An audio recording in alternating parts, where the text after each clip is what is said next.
boy Mally, all the way out here from Cali, coming to you again.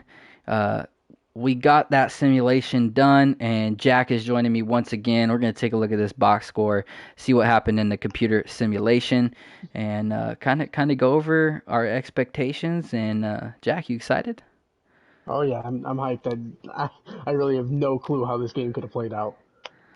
So, me and Jack were actually matched up, and he was nice enough to go auto, so he was kind of locked out from everything, so he hasn't been able to see anything. I got the stats right here in front of me, as you guys can see, and we both kind of thought that it could go either way, but I was leaning AFC. I think Jack, you were leaning AFC as well, right? Yeah. So we were both leaning AFC, but it actually played out the complete opposite. The NFC ended up winning 20-12 in a pretty dominant performance as far as statistics go. Um, Looks like in total offense, the NFC outgained the AFC 342 total yards to 193 total offensive yards. The NFC had 73 yards of rushing. The AFC had 29 yards of rushing. Super shocking considering they have Derrick Henry. Um, Offensive passing yards in favor of the NFC 269 to 164. Um, 15 Wow. first downs compared to 12 first downs. And yeah, but each team had a turnover apiece. And yeah, that's it. End up 2012. Any shocks there? I'm definitely shocked. I did not. I mean, Oof. I expected if the NFC won, it would be due to a good defensive performance, and they did hold AFC's offense to not very much at all, under 200 yards of total offense. But I did not expect them to do so well offensively.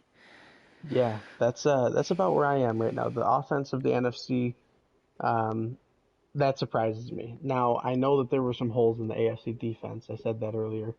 Um, I gotta know, what did Trace McSorley do?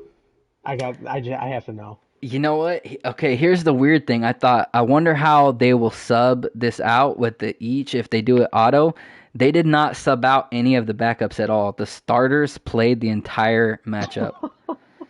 So So Matt Stafford and Josh Allen were the only quarterbacks who played. And yeah, they did not sub out any of the starters at all. so Tyreek Hill never saw the field. Tyreek Hill never saw the field. Wow. Oh, okay. So some controversial coaching over there, AFC, NFC coaches. Um, yeah, I can't believe it, to be honest.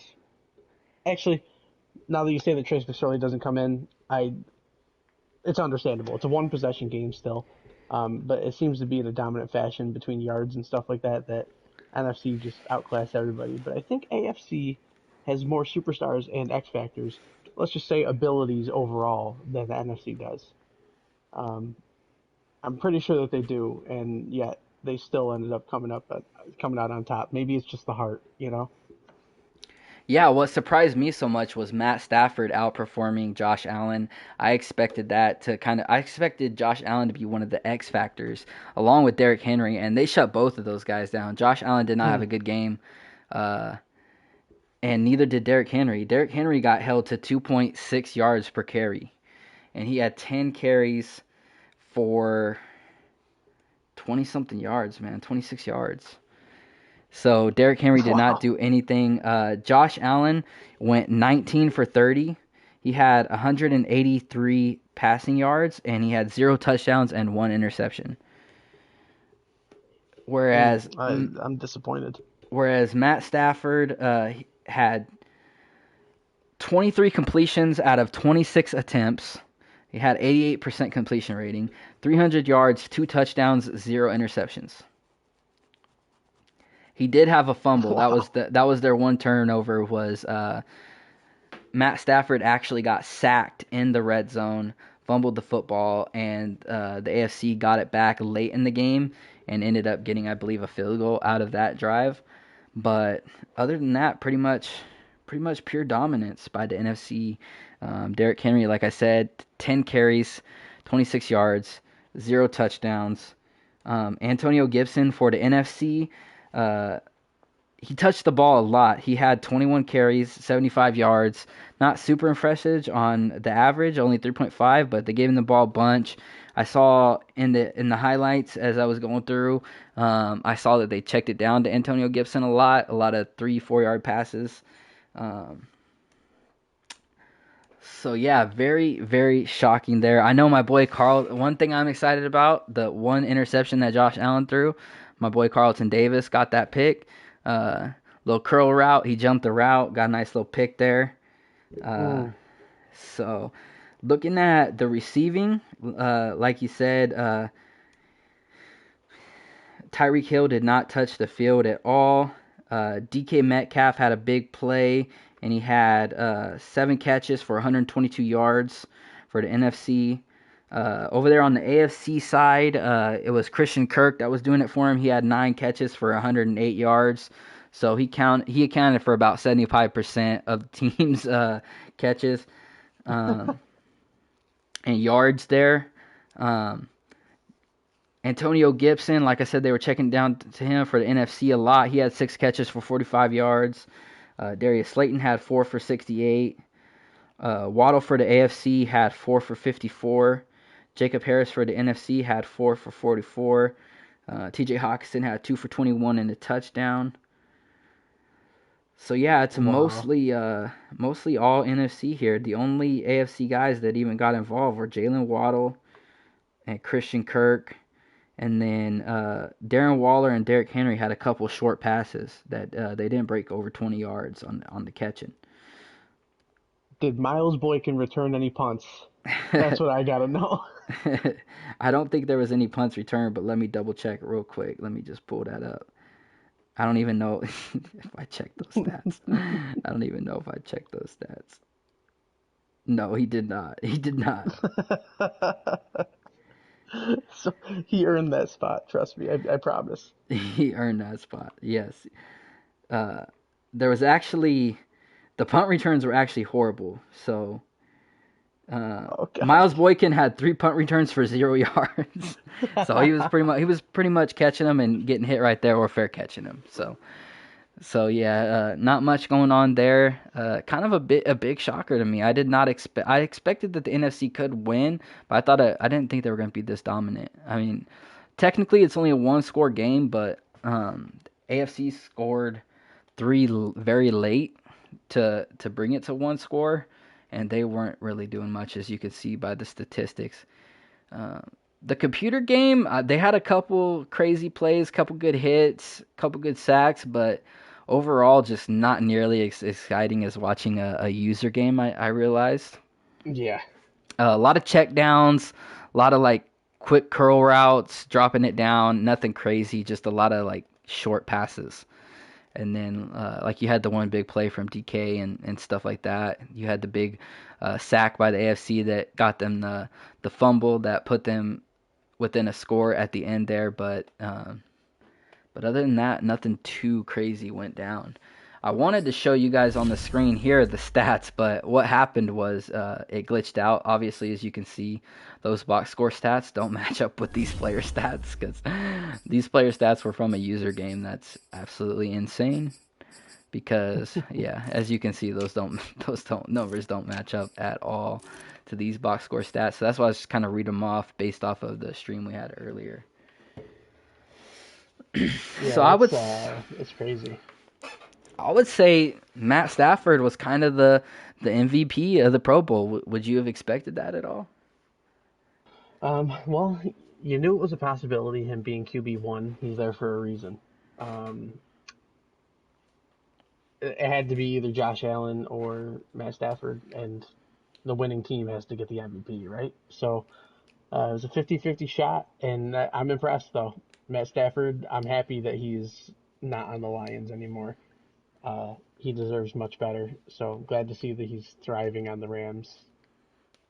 Yeah, yeah. I mean, it's not that I didn't think he could do it. I guess it's more of that. I expected Josh Allen to outperform him by quite a bit, and it did not go that way at all.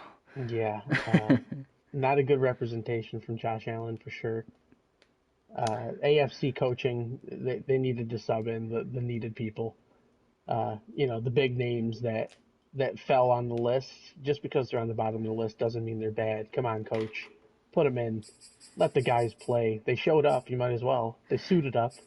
Yeah, I really thought they would have done that. I thought they would have had some guys sub in because I could have sworn in the past they used to do that. They used to like auto sub in your Yep. guys, so you would have to like go change it if you wanted to keep guys in, or just like for the most part people have fun with it, so you could just keep it as it was. But um, definitely a bit of a shocker there. NFC coming out on the Sim 2012. I don't think there's much else to say. Unfortunately, I can't give you guys a visual of the stats. Um, we're both just shocked, and hopefully you guys can check out the highlight video, and I'll be able to highlight there the stats. But I just wanted to give you guys kind of our reaction to it and our thoughts, because we definitely expected the AFC to come out on top here. But they never scored a touchdown. It was all field goals. Butker would have been their MVP because he kicked about 4 field goals total, and they did not score a single touchdown for the AFC. Not what you'd expect from Christian Kirk and Darnell Moss and all those guys. Very surprised that Darnell Moss was the wide receiver one for them and basically had like a blank game. Didn't do much. Yeah, Patrick Surtain must have just done what we said that he was going to do next year and just locked up. Well, Patrick Surtain's was for the AFC. Or sorry, not Patrick Surtain. William Jackson. There you go. Yeah. Keeping up with them 14 interceptions that he had. He probably did he get any? No, the only interception in the entire game was that interception by Carlton Davis. Oh, He was the Carlton Davis. yeah. There was only 2 turnovers total. One was the interception by Carlton Davis, and one was the sack fumble by Matt Stafford. That 88 speed cornerback gets an interception on Josh Allen. I'm just baffled. I'm so sad right now. Man, that dude's a beast. His awareness is high. He Yeah, makes up for that speed. right. Oh yeah, 89 speed now. He got a speed upgrade. 89 speed now. Ooh. All right, well, Jack, I appreciate you jumping in with me once again and going over that game with me. Sorry, as far as a visual, I couldn't give you guys more. Jack, you got anything to say before we call it? I'm looking forward to next year's Pro Bowl. Yeah. Next year, I think we'll just actually play it, right? Yeah, probably. Now, another thing. So you know how we didn't, like everybody's having an issue with finding out who they're playing against? Yeah. Who does it say that your top player is when you're facing them? Like, you see how it says like their top stats like on the main menu. Who does it say their top player is? Let me see. Like you're on the main menu, the home screen of franchise where you can Yeah, like scout college players and stuff. yeah. At It the doesn't bottom. say anything.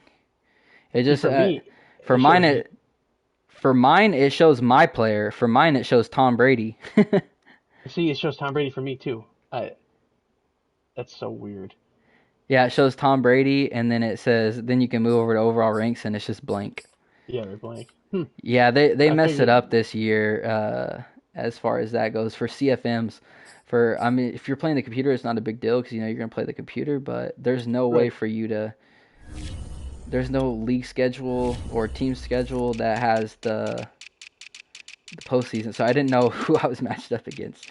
We just got Yeah. super lucky that we both happened to be on, and I was like, "Hey, let's send out this invite and see if like search at the same time and see if anybody gets like matched up." And lo and behold, we got matched up. Yeah. It But worked out though. yeah, that's really stupid that they don't show like at least the name. I even tried earlier to send an invite before you were online just to see if it would like when I was in the menu to see if it would show like a name or anything like that, and it didn't show me Yeah. anything at all. Crazy. And on the main menu, it just says AFC at NFC, no coach or anything. Mm-mm-mm. Mo, get on them. Just kidding. Luckily, we got an insider. We can give him some info for little improvements. Yep. He can watch our broadcast tonight in its entirety, Yeah, all and 2 hours. yep, and then he can get to work. Yep. right before the Super Bowl. All right, fellas. Appreciate you for joining us. That was it for the Pro Bowl. Look forward to the Super Bowl coming up tomorrow between Green Bay and Indianapolis. Well deserved. Both got the bye week. They earned it, and then they both made it to the Super Bowl. So, shout out to Jeff A. and shout out to Mole for making the playoffs. Yes, yes, yes.